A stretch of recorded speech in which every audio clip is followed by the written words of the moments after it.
Have you ever had that moment? It's not loud. There's no big dramatic scene. It's this quiet, sinking feeling that hits you out of nowhere. You're sitting there, maybe after another late-night call that was all about her problems, or after you dropped everything to help with a crisis that wasn't yours, and you realize none of it is truly appreciated. All your sacrifices, your patience, the fact that you're always there. It hasn't made you more loved. It's just made you more convenient. It's a tough pill to swallow. It's not because you weren't good enough, or kind enough, or strong enough. It's the exact opposite.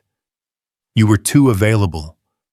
You were always reachable, always offering up your time, your energy, your very soul like it was some free sample nobody even asked for. And in that quiet moment of realization, you don't break down. You don't start a fight. You don't beg for appreciation.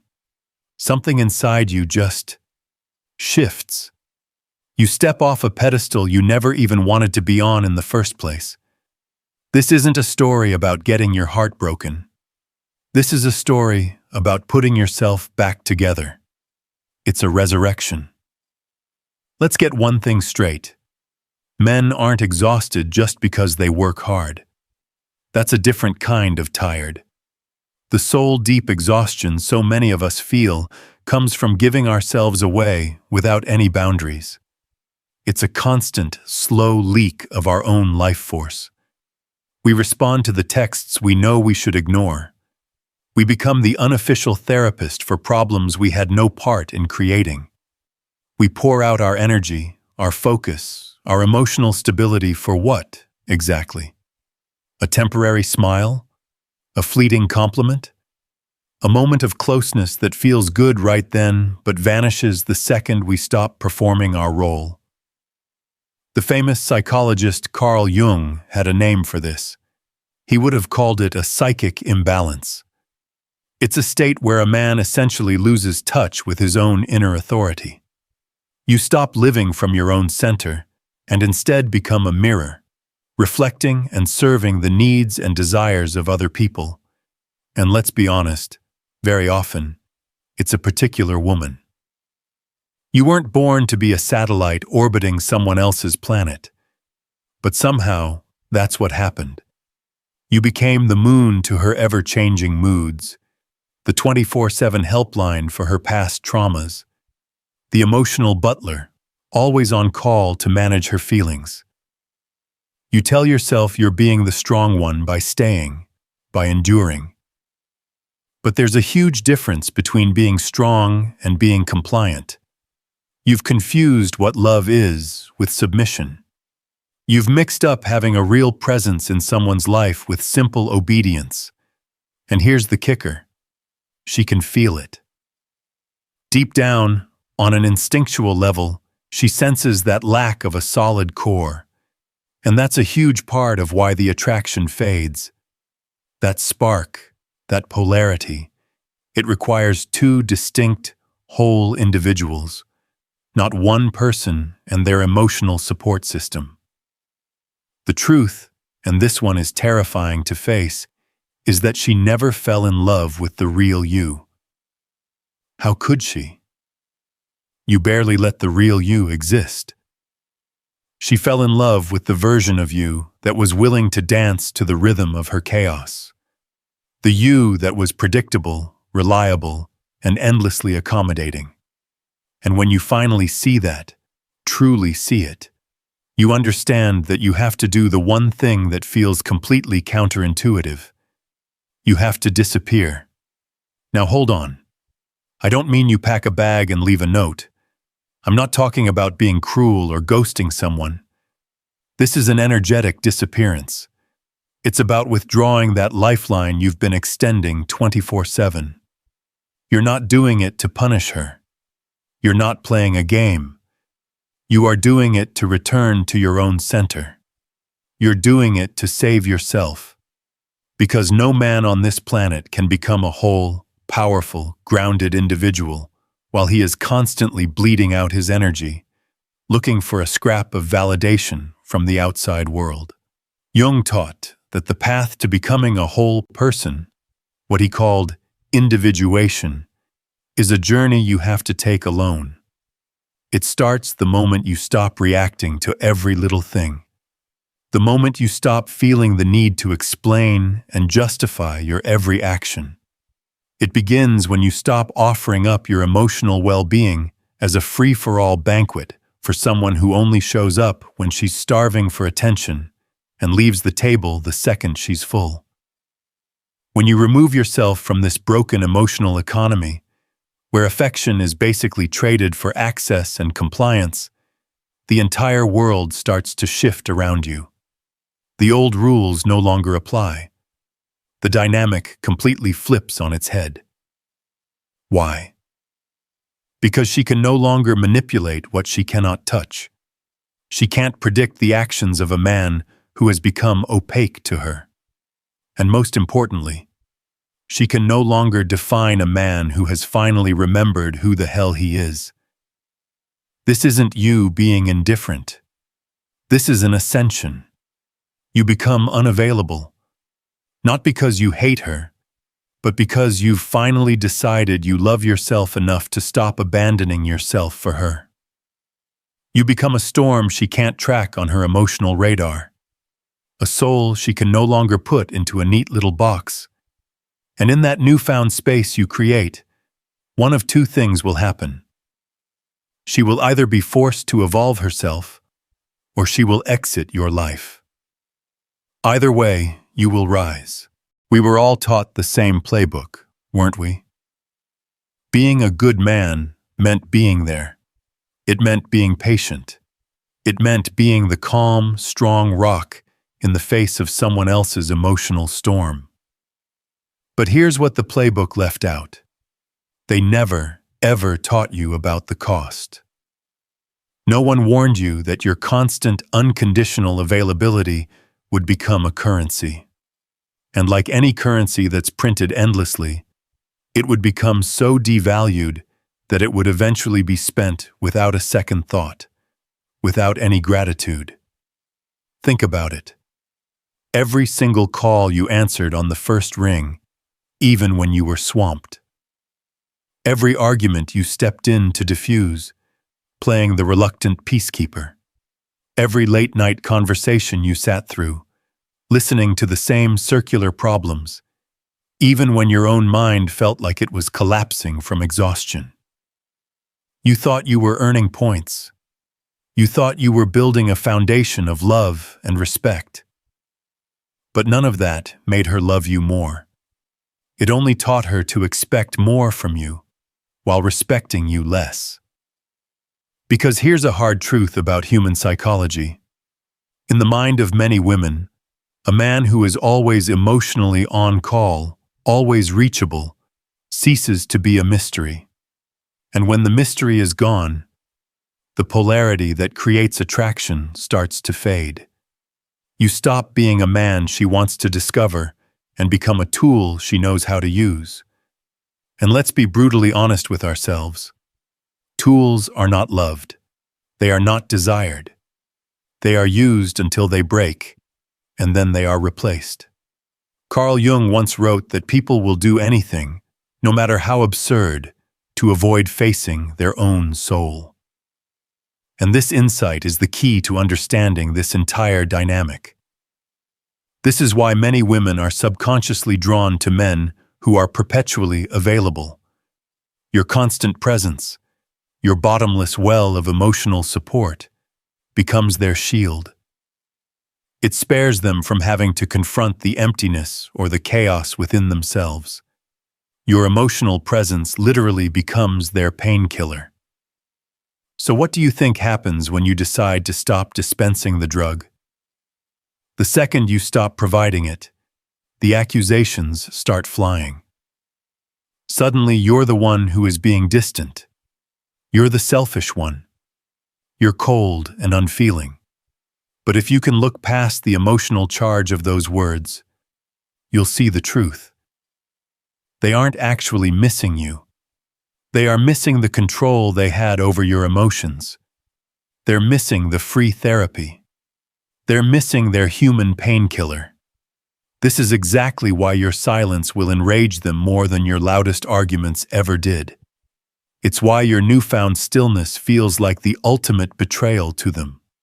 Because you are no longer playing the game by their rules. You're no longer reacting. You're observing. You're no longer desperately reaching out to close the distance. You're calmly pulling back into your own frame.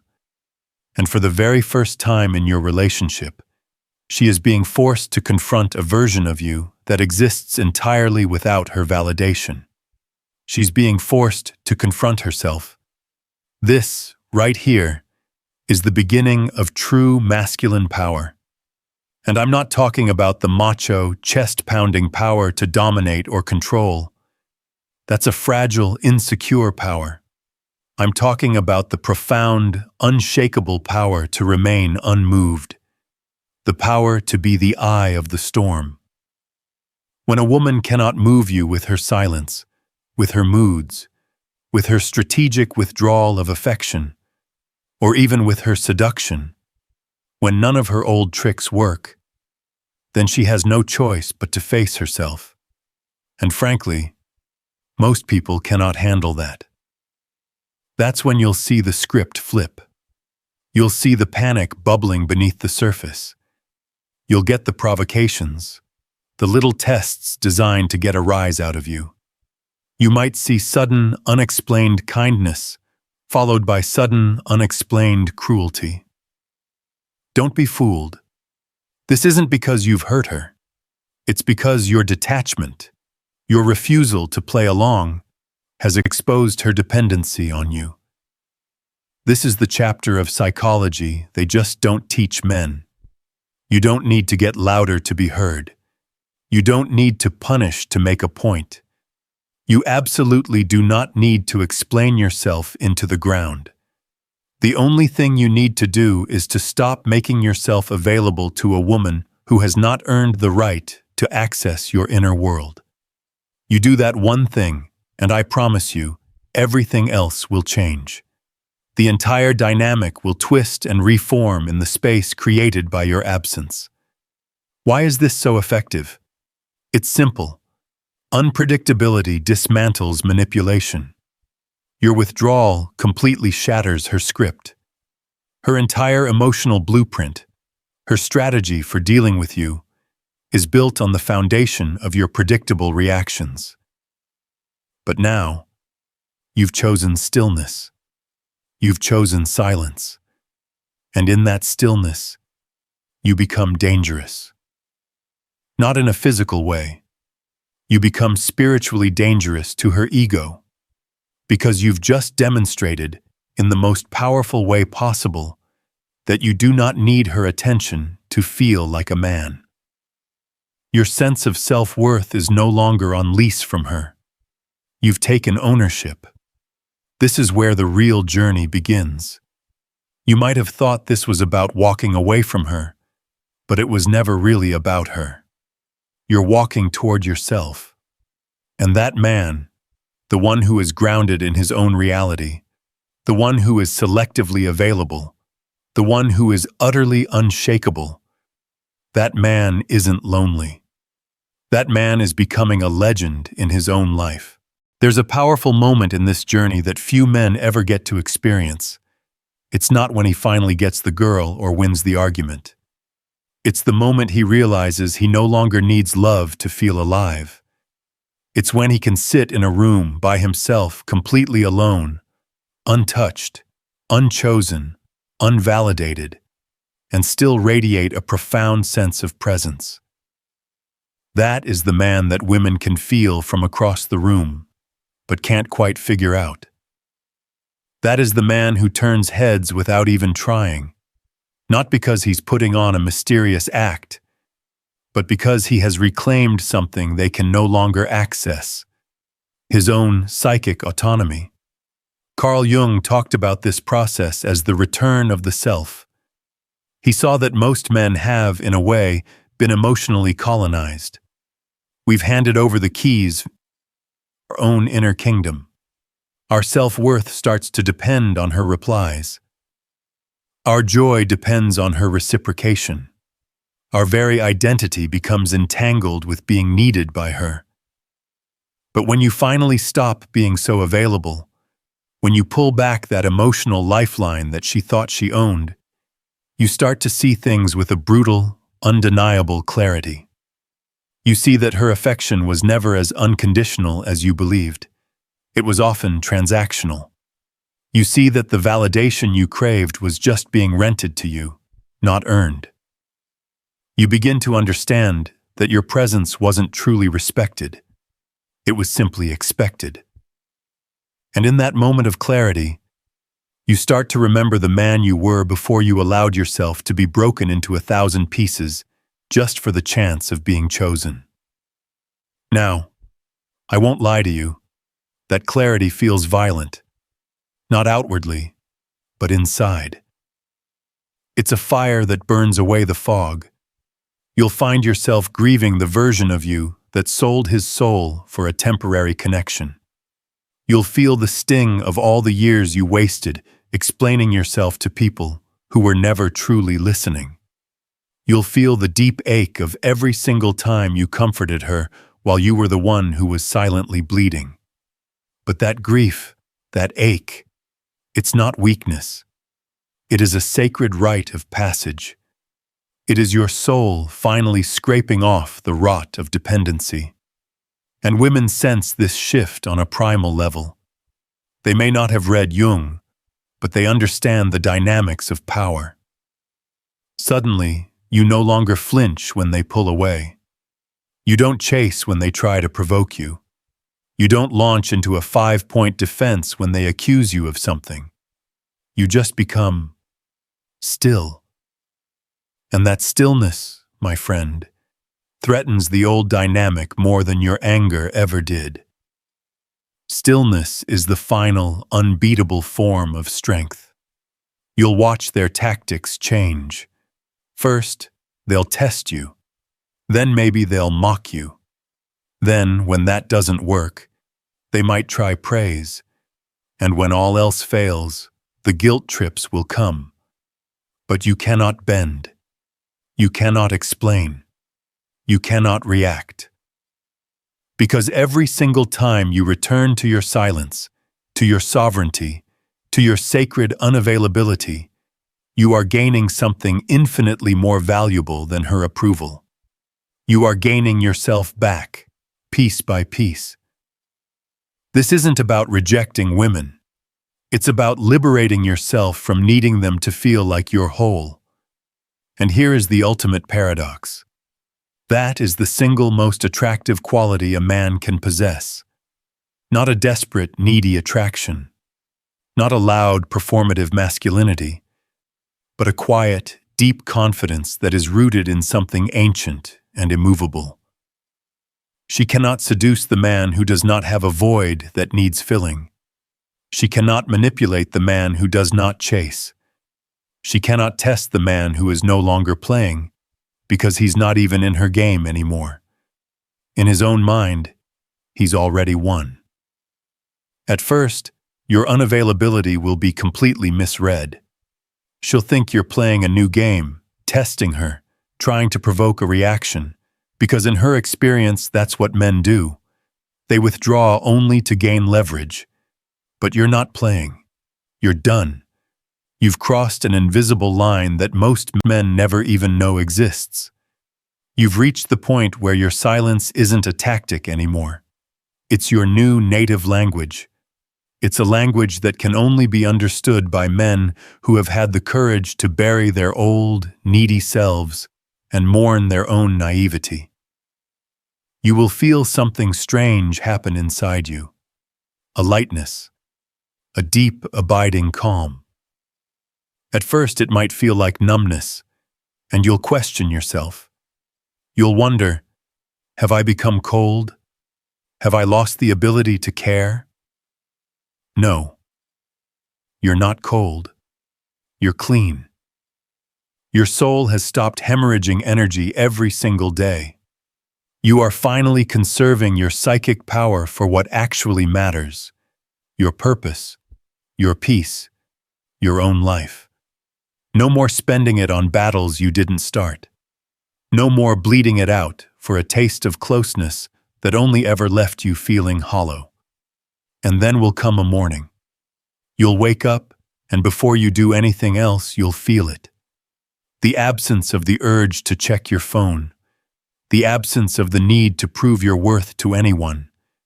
The absence of the impulse to reach out and fix something. There will be just stillness.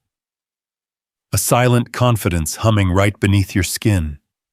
You'll sip your coffee. Maybe you'll hear the birds outside. And you'll realize with a calm certainty that you've crossed over. You are no longer orbiting anyone. You have become your own center of gravity. So if you're hearing this and you feel that stirring in your chest, don't you dare ignore it. It's not bitterness. It's not your ego. It's the call to rise. It's the call to return to yourself. Start small. You don't have to change overnight. Just delay your reply to that text. Say no to a request without feeling the need to write a 3-paragraph apology. The next time you feel that anxiety to rush in and fix her bad mood, just sit with your own discomfort for a minute. Let her handle it. Let her miss the real you. Let her wonder where you went. Let her realize what she actually lost when you finally stopped performing for her. Do it not for revenge, but for your own rebirth. And when that wave of loneliness hits you, and believe me, it will, don't run from it. Don't immediately try to fill it with distraction. Stay with it. Let it be the fire that molds you. Let it carve that silence into unshakable strength. Because on the other side of that loneliness is not isolation, it's sovereignty. When you stop being endlessly available, you don't become less of a man. You become more of one. Not a man they can reach at will, but a man they remember, a man they respect, and a man they can never, ever replace. Now, if this message hits something in you, don't keep it to yourself. Like this video. Share it with another man who needs to hear this today. Subscribe for more rare and unfiltered truth. And if you want to support the movement, the link is in the description. This is not just content. This is a revolt. And it begins with your silence. We'll see you in the next one.